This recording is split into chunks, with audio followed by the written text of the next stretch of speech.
Hitech city తీసేటప్పుడు మేము హైదరాబాద్లోనే ఉన్నారు.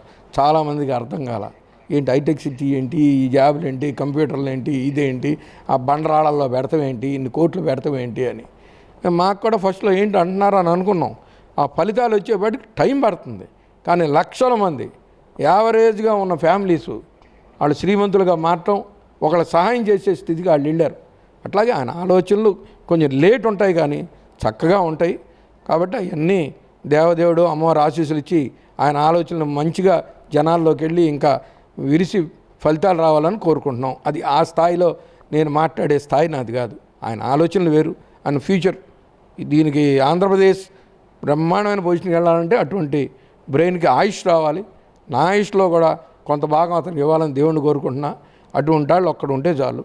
అది అక్కడే నిత్య విద్యార్థిలాగా లోకేష్ చక్కగా వెళ్తున్నాడు పేషెంట్స్తో. ఎవరైనా మాట్లాడినా ఎవరో ఒక్కడ మాట్లాడతలా. మన చెత్తవాగుడంతా వాగారు ప్రతిపక్షంలో. ఇవాళ ఒక్కళ్ళు లేరు అతను చక్కగా నిత్య విద్యార్థి. లోకేష్ గారు రెడ్ బుక్ ఈజ్ నథింగ్.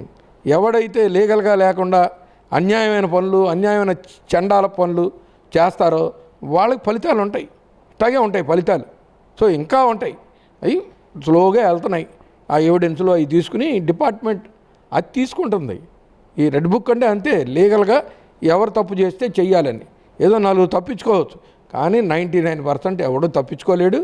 అది దాన్నే రెడ్ బుక్ అని చెప్తున్నారు. అన్యాయం చేసేసి ఇంట్లో కూర్చుంటే ఇట్లా ప్రతివాడు వస్తాడు.